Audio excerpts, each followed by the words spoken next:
Série que eu estou começando agora, uma série rápida. Eu acredito que é uma série que quer trazer maturidade para o tempo que nós estamos vivendo na igreja. Eu estou muito mais preocupado nessa noite que você aprenda coisas novas do que você saia daqui emocionado. Então eu quero te pedir para ficar bem atento. E se a pessoa que está do teu lado está meio sonolenta, já começa a cutucar ele, já fala assim: meu, acorda, senão eu vou te beliscar no culto. Não deixa dormir. O texto está em Mateus capítulo 4, versículo 19, quando Jesus começa a chamar os seus discípulos. E a Bíblia diz o seguinte: e disse Jesus: sigam-me, e eu os farei pescadores de homens. E no mesmo instante eles deixaram as suas redes e o seguiram. E disse Jesus: sigam-me, e eu farei de vocês pescadores de homens. E no mesmo instante eles deixaram as suas redes e o seguiram. Vamos orar. Pai, muito obrigado por essa noite, obrigado pela tua palavra. Te agradeço, essa manhã foi linda nos batismos. Nós tivemos um tempo incrível e somos gratos pela tua presença ali. Te agradeço pelo culto das 16 horas, com uma plateia empolgadíssima junto com o pregador. E eu oro pela fé que essa plateia aqui vai ouvir a tua palavra e vai vibrar contigo. Por isso eu te peço, Espírito Santo, fala no coração de cada um, em nome de Jesus, amém, amém, amém. Vamos vibrar com a palavra de Deus, amém? O título de hoje é Quem é o Seguidor? O nome da série é Seguidores. E o título de hoje é Quem é o Seguidor? Quem é esse seguidor? Nós vivemos uma época de redes sociais. Então seguidor é uma palavra muito comum para nós. E seguidores também. Nós temos já uma ideia pré-concebida disso. Quando começou uma rede social, o Instagram, logo que entrou no Brasil, a minha filha me chamou e falou: pai, nós precisamos fazer um Instagram para ti, que tu precisa bombar. E até hoje não bombou, 10 anos depois. E aí ela escreveu lá meu nome, me cadastrou. Eu já tinha uma outra rede social, que era o Facebook. E eu tinha amigos nessa rede social. E muitos desses amigos eu nem conhecia, porque era uma época que eu ia pregar em outros lugares. E aí as pessoas me adicionavam. E eu nem sabia quem eram as pessoas, e eu estava cheio de amigos lá. Quando eu fiz essa do Instagram, ele me deu me fez uma proposta, e agora pode parecer tosco, mas estou falando de quase 10 anos, e eu sou muito atualizado com redes sociais, tá? E naquela época eu não estava tão familiarizado, e ele me dava sugestões de fazer convite para pessoas de outra rede social, da minha outra rede social, para eles entrarem no Instagram. Você sabe do que eu estou falando? E eu, quando é para fazer um trabalho, eu faço mesmo. Daí o negócio me sugeriu convidar 1000 pessoas. E eu cliquei, 1000 pessoas. Passei uma semana convidando gente. E o resultado foi que eu não ganhei nenhum amigo, nenhum seguidor. Mas eu não sabia o que significava aquilo. Aquele convite, ele é enviado e fica lá até o dia que a pessoa entra. E foi o que aconteceu nos próximos 5 anos da minha vida. Eu estava dormindo, quando acordava de manhã, eu estava seguindo automaticamente 3 pessoas novas, porque à medida que elas aceitavam o convite de entrar no Instagram, eu automaticamente me tornava um seguidor dele. Talvez você diga: Maurício, é só tu dar um dislike ali, ou deixar de seguir, unfollow. E isso é fácil fazer isso em uma semana, é fácil. Agora ficar 5 anos fazendo isso, não é legal.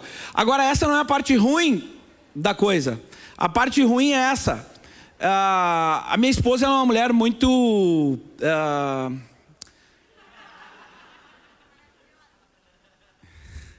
é só nessa igreja aqui. Você não vai encontrar em nenhuma outra igreja onde a esposa prega junto com o pastor. É só aqui.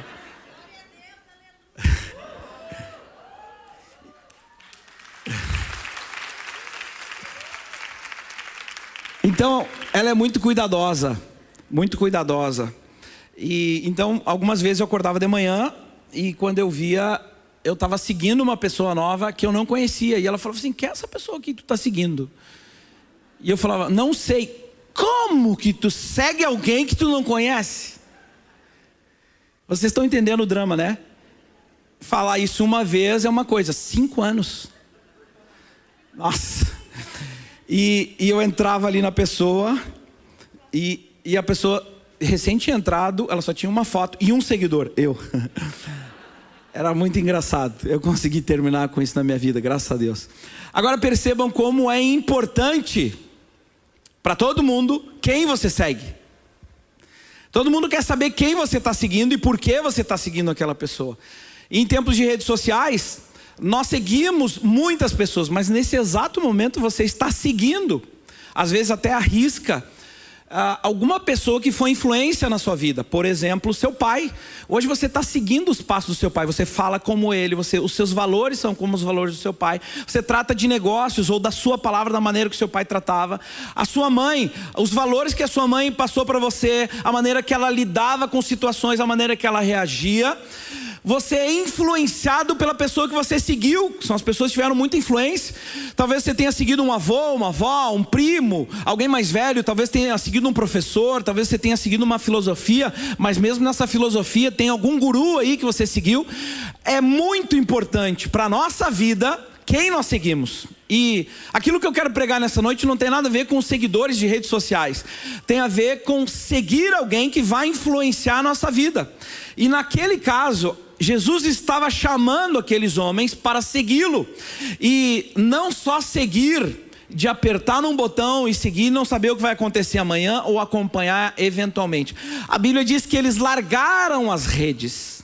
Eles largaram o trabalho. Eles largaram, eu quero que você pense comigo um minuto só. Aqueles discípulos, eles largaram tudo o que estavam fazendo. Eles tinham família, eles tinham trabalho, eles tinham casa, eles tinham uma vida acontecendo. E a Bíblia diz que eles largam as redes, eles deixam de lado e passam a seguir Jesus. Eles se tornam seguidores de Jesus. Nessa noite eu vou pregar sobre isso e eu vou pregar em 3 pontos, rapidamente. E a primeira, já definindo, primeiro é o que é um seguidor. Eu vou trazer essa informação de por que eles largaram as redes. Quando eu li a Bíblia mais novo, eu não entendia como funcionava isso. Jesus chega na praia, convida eles para seguir, eles largam tudo e seguem como robôs. Tem uma história por detrás, e a história é essa. A cultura judaica muito forte girava em torno da Torá, que é a Bíblia dos judeus.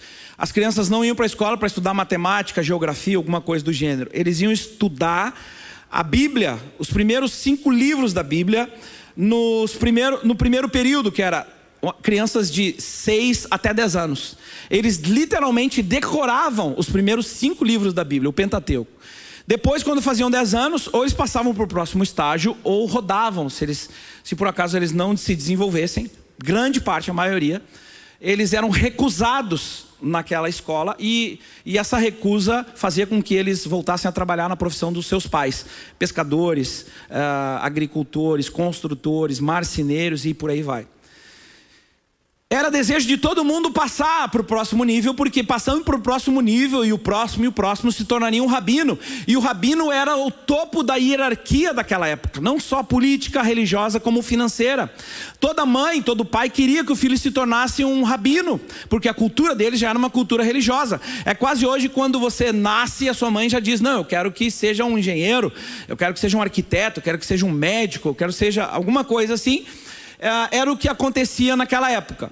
Aqueles que passavam agora dos 10 anos até os 14 anos, estudando e decorando toda a Bíblia judaica, desde o primeiro livro até o livro de Malaquias. Se você olhar o seu Velho Testamento, essas crianças, você que não decorou nenhum versículo até hoje, essas crianças decoravam com 14 anos, decoravam todo o Velho Testamento. Uma surpresa, né? É isso que eles faziam. Quando chegavam com 14 anos, todos queriam passar, mas nem todos. A maioria esmagadora rodava e iria trabalhar na profissão dos seus pais. Aqueles que passavam iam para uma entrevista agora com um rabino. E esse rabino ia avaliar se ele tinha condições de absorver tudo que aquele rabino sabia. O conjunto de interpretações desse rabino a respeito da Bíblia chamava-se Gema. Então, quando esse jovem, esse candidato sentava-se na frente dele, ele tinha que avaliar se ele podia assimilar toda a gema desse rabino. Ele ia não só avaliar se ele teria conhecimento, mas se ele conseguiria fazer tudo o que esse rabino faria. Se ele conseguiria se tornar tudo o que esse rabino se tornou. E uma vez que esse rabino aprovasse, as palavras que ele usaria seriam essa: vem e segue-me. Por que vem e segue-me? Porque um discípulo ou um seguidor chamado de talmidim, esse talmidim, ele precisaria seguir de perto agora. Ele abandonaria sua casa, abandonaria os seus pais, abandonaria a sua própria vida, e a partir daquele momento ele seguiria esse mestre por onde ele andasse. Tinha um ditado na época que dizia para esses discípulos que a poeira dos pés do teu mestre repousa sobre os teus ombros. Isso significava, como eles caminhavam em estrada de chão batido, que ele precisava andar sempre colado nesse mestre, acordando, fazendo as refeições, as orações, aprendendo, dormindo e assim por diante, durante todos os próximos anos. Por isso lá na praia, quando Jesus chama, vem e segue-me, Jesus já era um rabino. Aqueles rapazes estavam na profissão dos seus pais, ou seja, tinham rodado. E o desejo deles sempre foi se tornar alguém aceito como um rabino. Agora esse rabino chega e fala, vem e segue-me, por isso que eles largam tudo e vão. Agora dá para entender? É como se hoje um jogador, alguém aqui que joga futebol, o Neymar aparecesse e falasse, vem morar comigo agora na minha casa que eu vou te treinar pessoalmente. O menino ia largar tudo na mesma hora.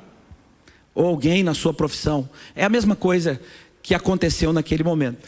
E aí Jesus convida cada um deles para seguir. E a primeira resposta para essa pergunta, o que é um seguidor, é muito simples. Mas ao mesmo tempo que ela é simples, ela é transformadora para essa noite, para a sua vida. Porque um seguidor de Jesus, ele é nada mais, nada menos do que um aprendiz, do que um estudante. E nos tempos de Jesus, um seguidor ou um discípulo seguiria literalmente esse mestre. Ele estava compromissado em aprender tudo sobre ele.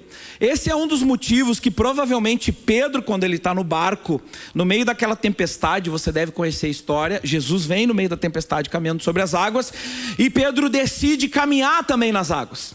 A lógica que está por detrás do desejo de caminhar sobre as águas é, se o meu mestre faz, eu também posso fazer. Vocês estão comigo até aqui?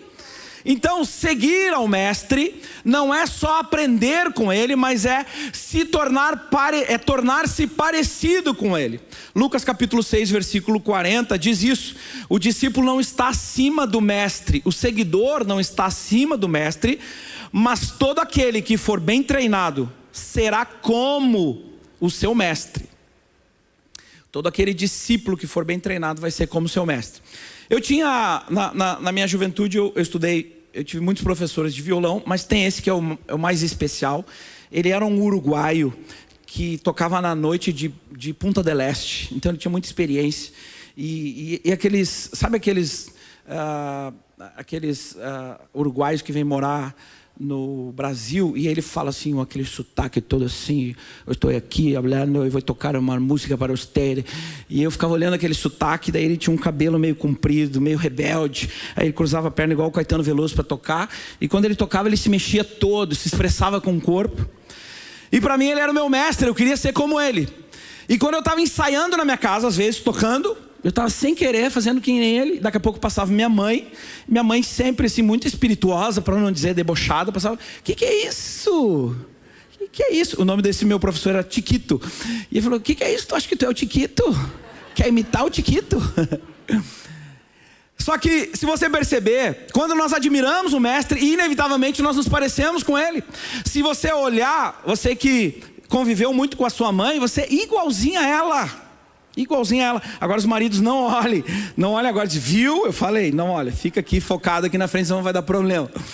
E você, marido, também, você segue muita coisa que aprendeu, ou com seu pai, ou com seu avô, com alguém. É inevitável, porque são os nossos primeiros modelos de mestre, de ensino, e a gente acaba ficando parecido com eles. Então a resposta é, o que é um seguidor? É alguém que vai literalmente aprender, vai seguir e vai se tornar igual ao seu mestre. Nessa noite estamos falando do nosso mestre, Jesus. E quando eu digo que eu sou um seguidor de Jesus, eu inevitavelmente preciso me parecer com ele. Não existe seguidor que não segue, assim como não existe cristão que não se pareça com Jesus. Estão comigo? Então o seguidor, ele segue. É que nem uma vez eu estava conversando com uma pessoa e ela falou assim, tu é evangélico, né? Eu falei, sou. E eu falei, tu? E ela falou, eu sou evangélico não praticante. Não fecha a conta. Evangélico não praticante, isso não existe. Cristão sem se parecer com Jesus, seguidor sem seguir. Então, a primeira pergunta dessa noite é essa: nesse momento da sua vida, você chamaria a si mesmo de seguidor de Jesus? No momento que você está vivendo agora, você se auto-intitularia um seguidor de Jesus? E eu quero que você reflita um pouquinho só. Por quê? Seja qual for a resposta. Por quê você se definiria como um seguidor de Jesus? Esse é o primeiro ponto. O segundo ponto: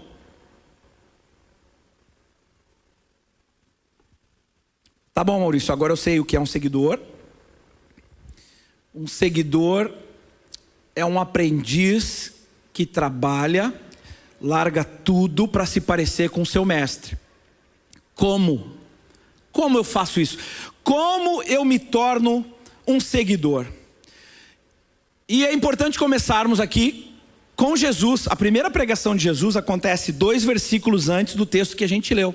Ele está na praia e ele chamou os discípulos, mas 2 versículos antes, no versículo 17 de Mateus 4, diz: daí em diante Jesus começou a pregar: arrependam-se, pois o reino dos céus está próximo. Arrependam-se, pois o reino dos céus está próximo. Agora nós começamos a ter uma clareza de como nos tornamos um seguidor, com arrependimento. O que Jesus está dizendo é o seguinte: está vindo um reino, está vindo um rei, e ou você está a favor dele, ou você está contra ele. Naquele contexto, naquela época, quando Jesus estava dizendo isso para aquela audiência, ele estava dizendo: olha, está vindo um movimento agora, e você precisa se preparar para mudanças que vão chegar na sua vida, caso você queira seguir a mim, caso você queira seguir ao reino de Deus. Então eu vou mostrar aqui em 2 partes, com clareza, como você se torna um seguidor de Jesus. Primeira delas, você precisa se arrepender. Mas eu vou explicar isso um pouquinho melhor para você. Você precisa se arrepender. A palavra arrependimento nesse texto original do grego é metanoia, e talvez você tenha ouvido muito por aí que metanoia é mudança de mentalidade, e mas a raiz da palavra no original significa literalmente meia volta. Metanoia significa meia volta. Então quando ele fala de se arrepender, ele está falando que você precisa dar uma meia volta do caminho que está seguindo. Eu vou tentar dar um exemplo. Digamos que você precisa se arrepender de um estilo de vida, e esse estilo de vida está aqui, e você no seu caminho, e você já sabe que Deus disse para você que você precisa se arrepender disso. Você se arrepende dele, mas continua no seu caminho. Você não faz mais, não pratica, não está mais vivendo isso, mas consistentemente você está vendo. E à medida que você vê, em algum momento você pode talvez fraquejar e repetir aquele comportamento que você já tinha abandonado. Quando Jesus fala arrependam-se, dê meia volta, ele está dizendo: olha, não é só esquecer, não é botar uma pedra e seguir o caminho, você está indo por esse caminho, e o caminho do arrependimento é: dê as costas, vire, dê meia volta e vá para outro caminho, diferente daquele caminho que você estava seguindo. Eu vou dar um exemplo bíblico para tentar te ajudar um pouco mais. Você conhece a história de Zaqueu na Bíblia? Se não conhece a história de Zaqueu, eu vou cantar a música Como Zaqueu. Lembraram? Agora vocês sabem quem é Zaqueu.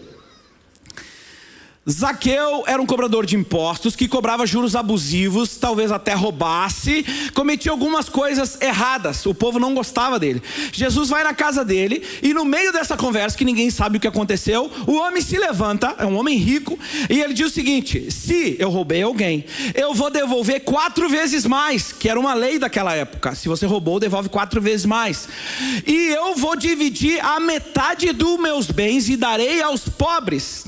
Jesus levanta e falou: hoje veio salvação, arrependimento e salvação. Olha só, ele estava indo por um caminho, ele tinha um estilo de vida. Na conversa ele identificou que precisava se arrepender. Ele não botou uma pedra e seguiu no mesmo caminho. Ele deu a volta, virou as costas e falou: não vou mais viver dessa maneira, e quer saber, vou restituir 4 vezes mais, vou dividir a metade e vou dar para os pobres. E aí Jesus levanta e diz: veio salvação. Arrependimento é dar meia volta, e quando você dá a meia volta, segue por outro caminho, vem salvação. Deu para entender o que é se arrepender? Eu vou ler um um conjunto de 4 versículos aqui para tentar resumir uma ideia sobre a nossa situação e a importância do arrependimento. Romanos 3:23 começa dizendo: pois todos pecaram e destituídos estão da glória de Deus. Todo mundo pecou e está destituído da glória de Deus. 6:23 diz que o salário do pecado é a morte, mas o dom gratuito de Deus é a vida eterna em Cristo Jesus. Então olha só, o nosso pecado nos leva à morte espiritual, você está entendendo? Mas em Jesus nós recebemos de graça a salvação. Ou seja, a morte que deveria ser nossa, agora recaiu sobre Jesus. E aí o próximo versículo diz que Deus demonstra seu amor por nós, que Cristo morreu em favor de nós quando éramos pecadores. Então nós deveríamos morrer aquela morte, agora Jesus quitou a dívida e por isso estamos livres, prontos para tomar qualquer decisão.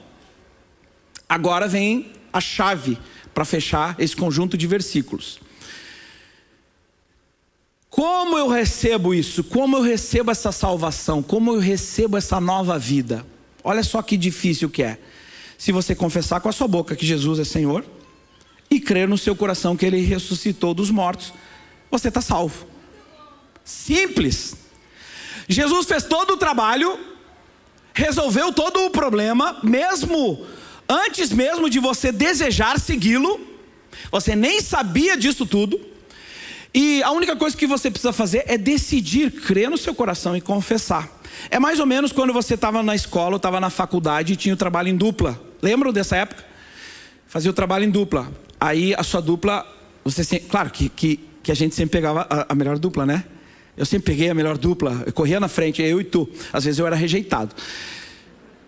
E a sua dupla fez todo o trabalho. E aí você chega lá no dia e fala assim: desculpa, não ajudei. E aí a dupla fala: fica tranquilo, eu vou entregar, põe teu nome aqui. Jesus fez a mesma coisa que essa dupla. Ele fez todo o trabalho difícil, você só colocou o nome e recebeu os louros do trabalho que foi feito por outro. É isso que acontece.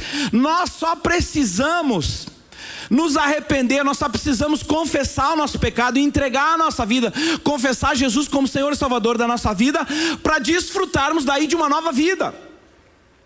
E talvez você esteja aqui agora, nesse momento, quando eu falo de arrependimento, você acredita que eu estou falando somente de pecado. Talvez a nossa mente nos limite, por estarmos em um ambiente religioso, a acreditar que eu estou falando só sobre pecado. Mas eu estou falando de algo muito mais amplo do que isso. Deus tem uma vida para você viver. Você foi formado com um propósito. Eu estou pregando nos últimos meses que você foi formado com um propósito. Você não é um acidente. Deus tem um plano para a sua vida. Deus tem um sonho para a sua vida. E ensinei você a identificar quando Deus tem um sonho para a sua vida. Existe um lugar para esse sonho de Deus. O tempo inteiro eu tenho falado sobre isso. E o problema é que nem todo mundo desperta para isso e continua vivendo o estilo de vida que você foi criado. E vamos combinar que todos nós aqui passamos e estamos vivendo nesse exato momento fruto de uma vida inteira passada. Se você foi agredido, você é fruto dessa agressão. Hoje você vive refém disso.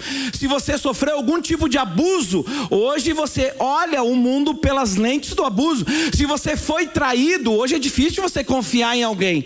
Se você foi machucado em vários relacionamentos, é difícil que você não leve isso para dentro do seu relacionamento hoje. Se você sofreu com o seu pai, com a sua mãe, se você não foi amado, se não foi abraçado, se você não teve a identidade formada, você é refém hoje desse estilo de vida. E quando eu estou falando de arrependimento nessa noite, eu estou falando de você de se arrepender da vida que você está vivendo, se por acaso ela não é a vida que Deus projetou para você. Deu para entender? Eu vou repetir isso. Você se arrepender do tipo de vida que você está vivendo, se esse não é o tipo de vida que Deus tem para você. Alguns nessa noite já descobriram isso enquanto eu estou pregando. Amém.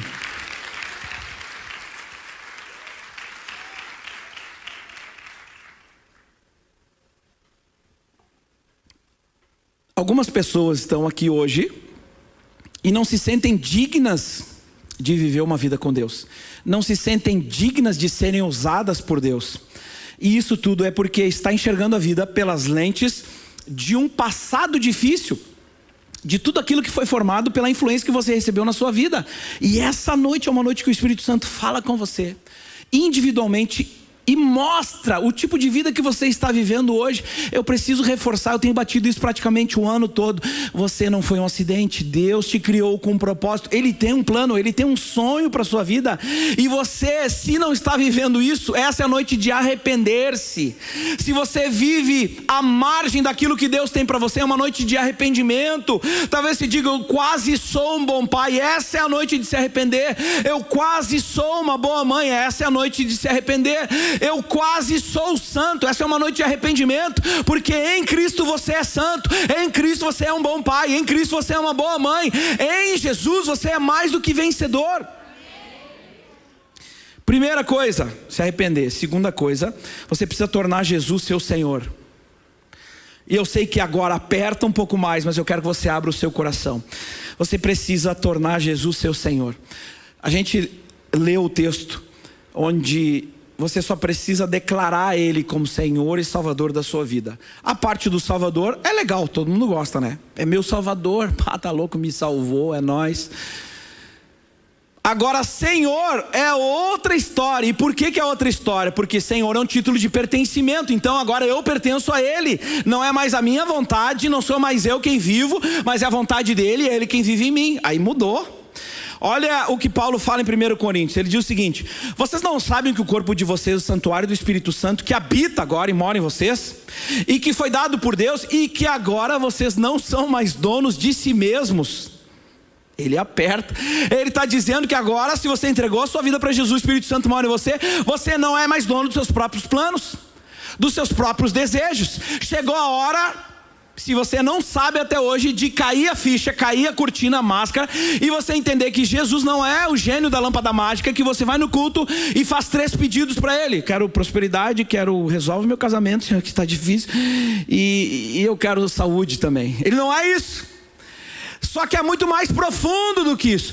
Ele entra na sua vida, você deixa Ele entrar na sua vida, agora Ele é dono, e vou dizer na prática o que acontece: Ele resolve tudo.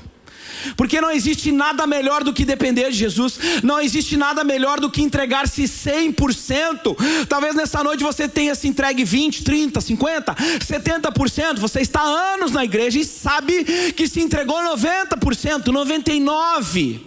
99% não é 100%. Essa é a noite de arrepender-se, entregar-se 100% ao Senhor. Amém?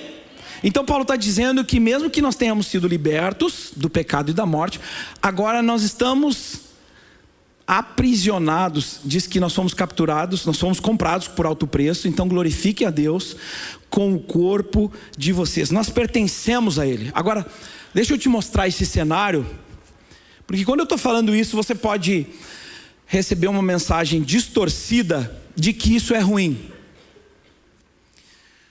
Quando eu era criança, eu morava em um lugar, numa rua, em que as crianças todas, 30, 40 crianças, brincavam na rua.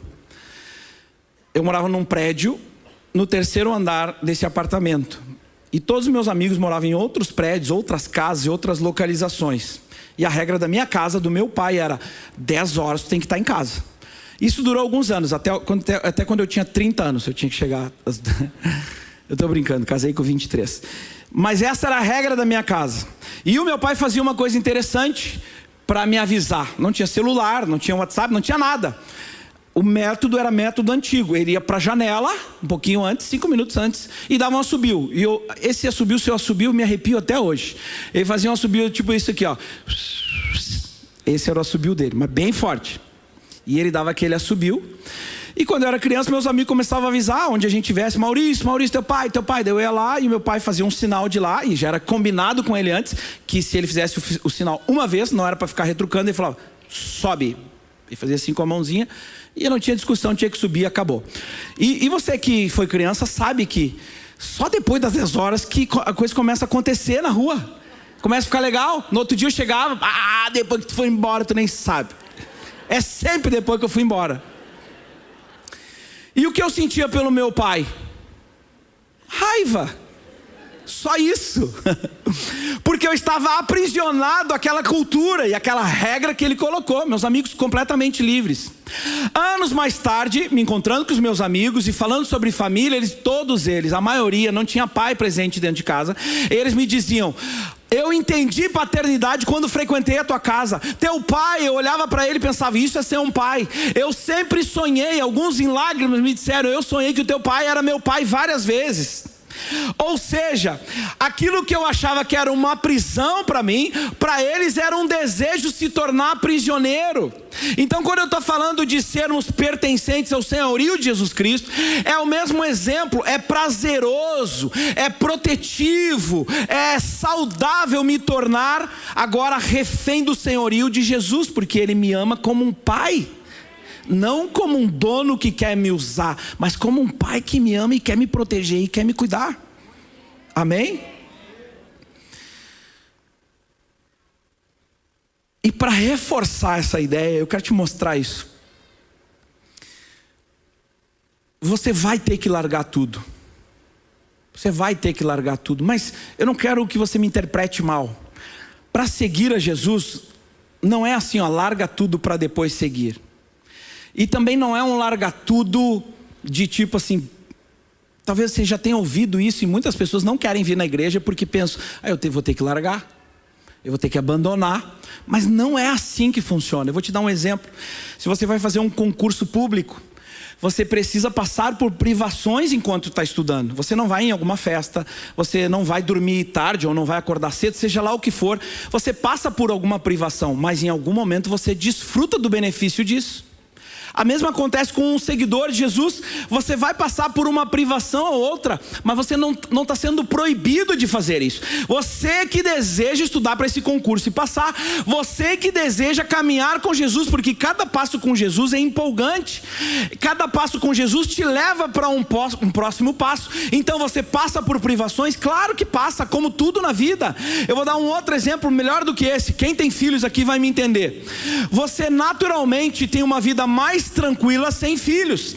Com filhos você vai ter uma vida, vai dormir menos, vai ter mais trabalho, vai ter mais dor de cabeça. Agora pergunta para um pai que tem filhos se ele trocaria a vida de ter filhos por uma vida e voltar a ter uma vida sem filhos. Nunca. Nunca.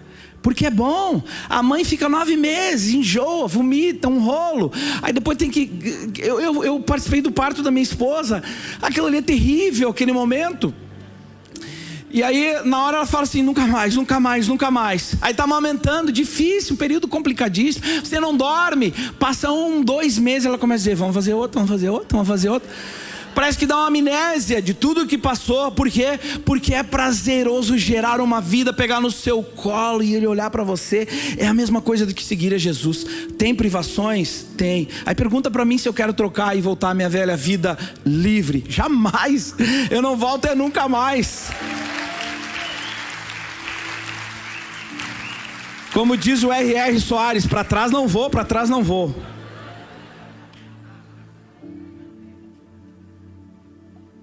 Essa música era boa. Estou seguindo a Jesus Cristo. Desse caminho eu não desisto. Para trás não vou, para trás não vou. Eu não vou. Eu vou te fazer a segunda pergunta dessa noite. Se você optar por obedecer esse chamado de se tornar um seguidor de Jesus, qual será o custo disso? Eu quero que você seja bem franco e bem sincero nesse momento. Pense, só você e Deus.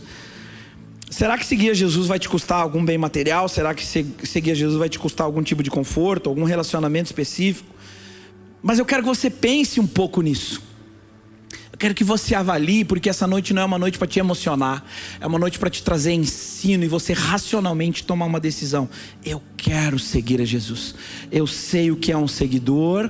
Eu entendi como e quer saber? Eu quero. Mas o que? Tu vai andar com os crentes agora? Sim, eu quero. Eles são legais.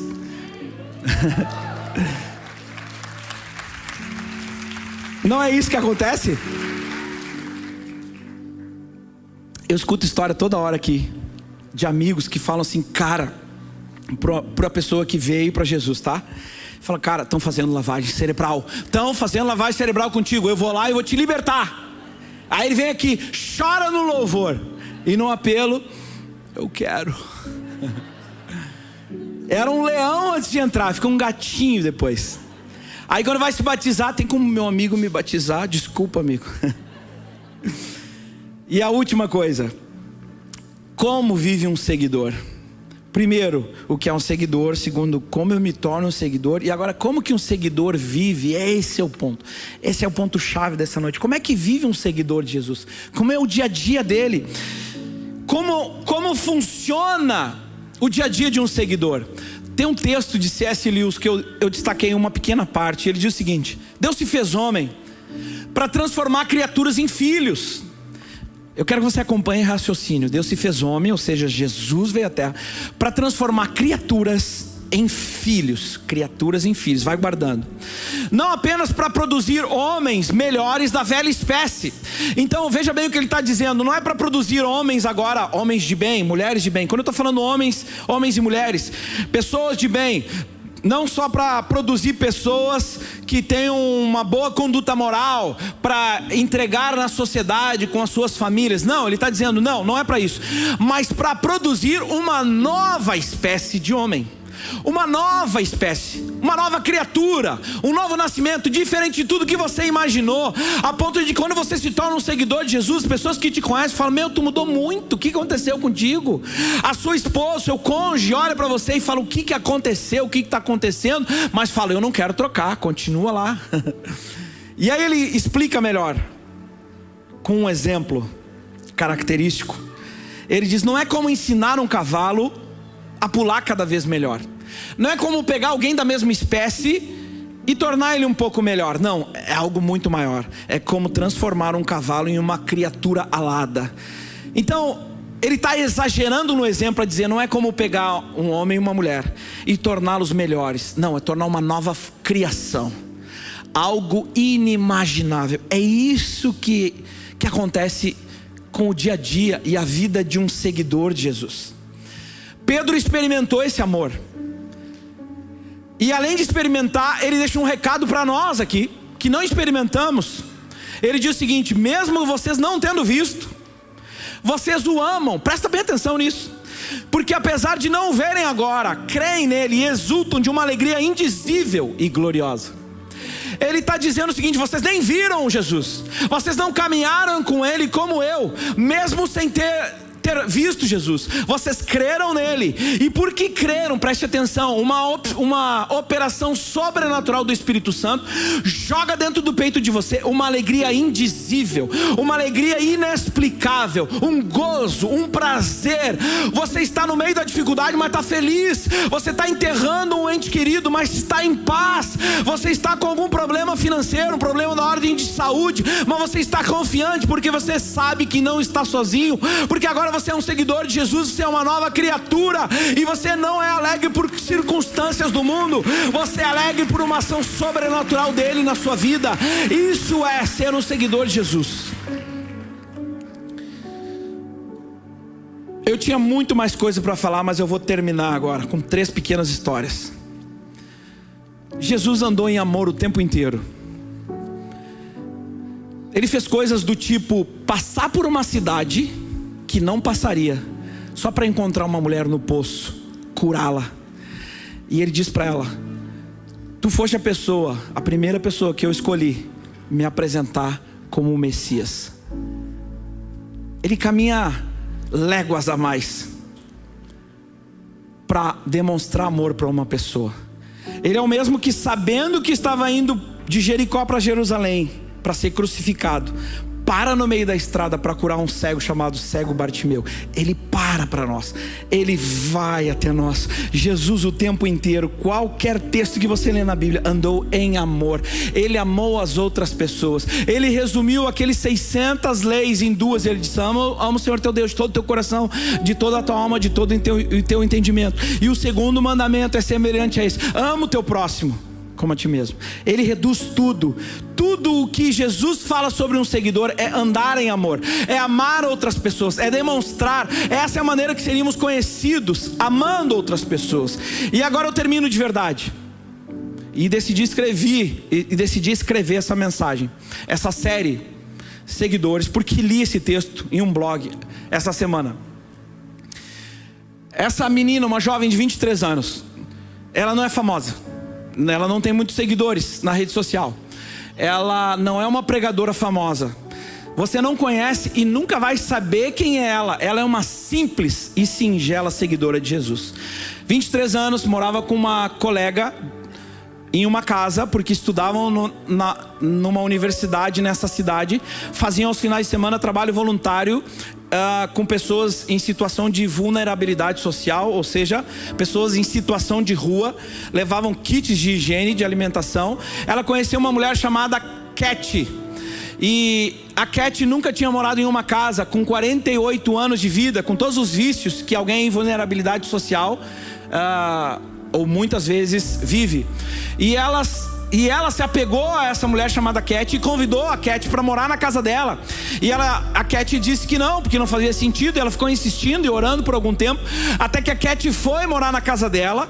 E elas viveram momentos felizes, compraram roupas novas para ela, fizeram uma festa de aniversário, a primeira da vida da Cat, com 48 anos, a primeira festa de aniversário. Convidaram 60 amigos em situação de vulnerabilidade social, muita comida, muita festa, DJ, todo mundo se alegrando. A Cat no início resistente, agora depois de alguns meses estava usando maquiagem, estava começando a gostar daquela vida, até que um dado momento o vício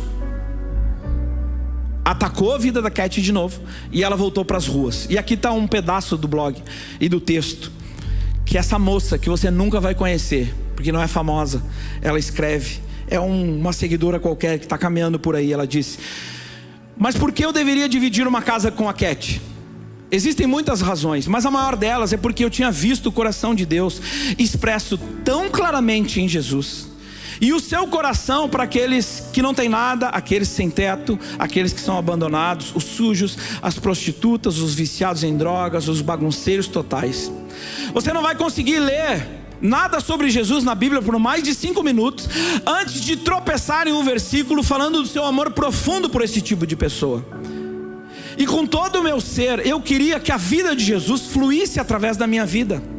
Eu queria amar as pessoas que Ele ama profundamente. E é por isso que a Cat se mudou para minha casa. Na manhã úmida de segunda-feira, sob o viaduto, finalmente encontramos a Cat. Ela estava embalada em posição fetal, chorando. E depois de viver conosco por mais de 6 meses, o vício que havia sustentado por tantos anos mais uma vez a agarrou com toda a sua força violenta, e ela não resistiu. Nós abraçamos e choramos com ela.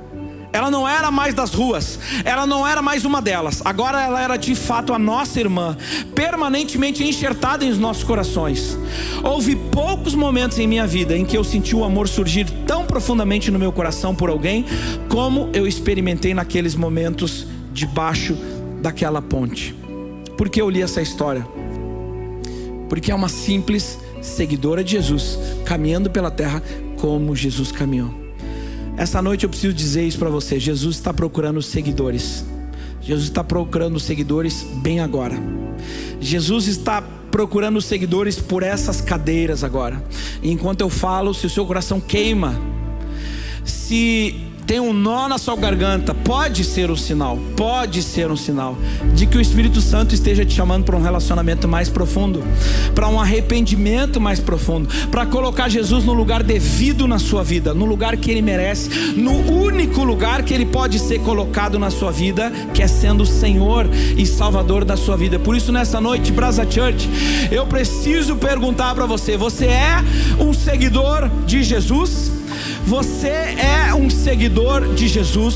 Você é um seguidor de Jesus? E se por um acaso a resposta ainda for não, eu preciso ainda assim te perguntar: você quer se tornar um seguidor de Jesus? Vamos ficar de pé, que eu gostaria de orar com você.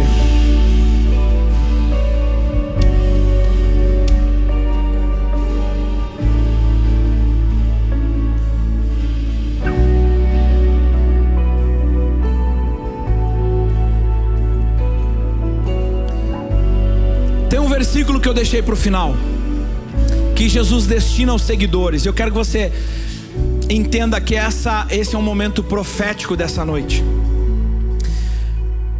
Vai custar algumas coisas, sim, mas existe muita alegria. Mas eu quero me direcionar para algumas pessoas que estão aqui nessa noite. Esse versículo que Jesus fala para quem quer segui-lo.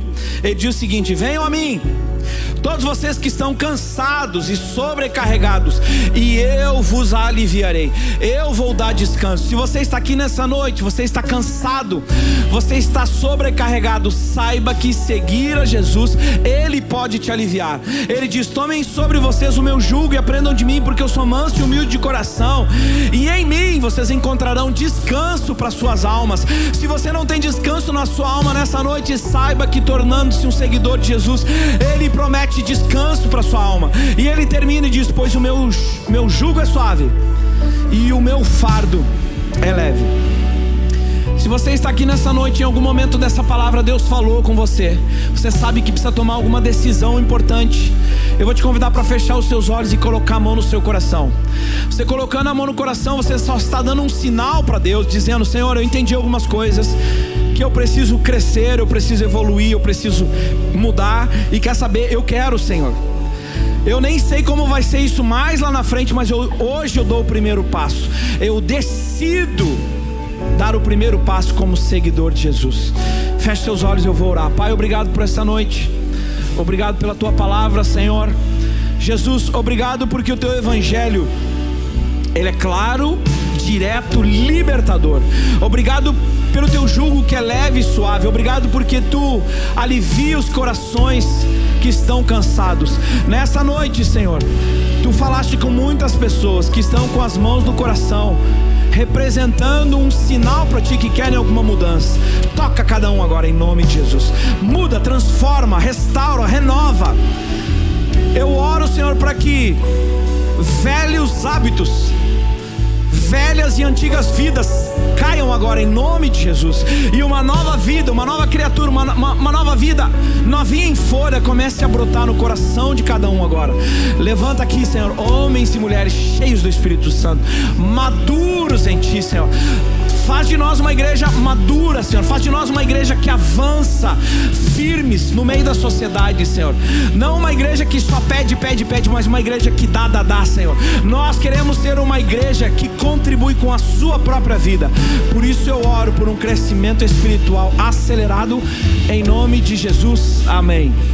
Amém. Eu tenho poucos minutos para fazer a última oração dessa noite. Eu vou me dirigir para você que entrou aqui pela primeira vez e ainda não teve a oportunidade de entregar a sua vida para Jesus. Talvez você já esteja vindo há algum tempo na igreja e ainda não fez isso, ou entrou hoje pela primeira vez, e hoje você quer entregar a sua vida para Jesus publicamente. Talvez você até já tenha sido da igreja, mas agora não é mais, e você entende que hoje Deus está dizendo: é hora de voltar para casa, filho. Eu vou contar até 3, e no 3, se você quer entregar a sua vida para Jesus, você levanta a sua mão bem alto. Quando você levantar a sua mão bem alto, você está dizendo: Maurício, põe o meu nome aí nessa oração, porque hoje é o dia dele. Eu quero ser um seguidor de Jesus definitivo, eu aceito Ele na minha vida. Eu vou pedir que todos fechem os olhos. A igreja está orando. Eu vou contar até 3. É uma decisão individual, só sua e Deus. E se no 3 você quer entregar a sua vida para Jesus, levante a sua mão bem alto. 1, Jesus está aqui. 2, Ele está procurando seguidores. 3, levante a sua mão onde você está. Aqui tem uma pessoa, outra pessoa, outra mão. Lá em cima tem alguém? Tem mãos também lá em cima. Tem mãos lá em cima. Amém. Amém. Se você está aí na internet, você também levantou a sua mão, eu vou te convidar para você fazer essa oração conosco. Você que levantou a sua mão, eu vou te conduzir a uma oração, porque a Bíblia diz que você crê e confessa. Levantou a mão, creu. Agora eu vou te ajudar a confessar. Eu vou fazer uma oração aqui, e vocês estão aqui vão fazer essa oração comigo, não sozinhos, agora com toda a igreja. Você que está assistindo online aí da sua casa, onde você estiver, repita comigo essa oração. Senhor Jesus, obrigado por essa noite. Obrigado por essa noite. E por compreender o teu amor por mim. E saber que existe uma nova vida para mim. Nessa noite, me arrependo dos meus pecados. Me arrependo dos meus maus caminhos. E decido que Tu és e sempre será Senhor e Salvador da minha vida. Amém. Amém e amém. Você pode aplaudir.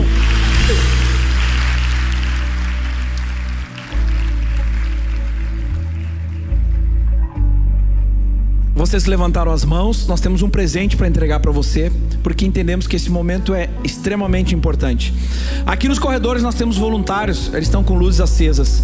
E eu vou pedir para você sair agora do seu lugar, imediatamente. Você que levantou a sua mão, acompanhar o caminho desses voluntários. Nós vamos entregar um presente para você, anotar o seu nome, anotar o seu celular, e vamos mandar agora, anotar o seu e-mail e mandar por e-mail os próximos passos da sua jornada. Pode sair do seu lugar. Se você está acompanhado com alguém, vá com essa pessoa. Se você está do lado de alguém que levantou a mão e você percebeu, ofereça-se para ir junto, mas saia do seu lugar. Tenha coragem agora, não precisa ter vergonha. Tenha coragem, saia do seu lugar. Lá em cima nós temos voluntários. Saia do seu lugar também. Você que não levantou a mão na hora, mas quer entregar a sua vida para Jesus, quer receber uma oração, saia do seu lugar também, e nós vamos orar com você e ensinar quais são os próximos passos dessa jornada. Você que está aí em casa e você ouviu essa mensagem nessa noite, eu quero te encorajar agora a apontar a sua câmera do celular para o QR Code que está aparecendo aí, e um dos nossos voluntários vai entrar em contato com você e vai abençoar a sua vida. A partir de hoje você não está mais sozinho. Amém. Nós que ficamos aqui, eu quero desejar a vocês uma boa semana. Não esqueçam, semana que vem, dia 14, domingo de manhã, nós temos BC Membros. Se você quer se tornar um membro dessa casa, eu te encorajo a participar conosco. Não saia do seu lugar, tá? Por medida de segurança, nós pedimos que você não saia do seu lugar. Depois dessa música, nós vamos ter alguém que vai liberar você aos poucos. E antes de terminarmos, vira para a pessoa que está do seu lado, olha para ela e diz: eu sou um seguidor e você é um seguidor. Deus abençoe, até a semana que vem, tchau.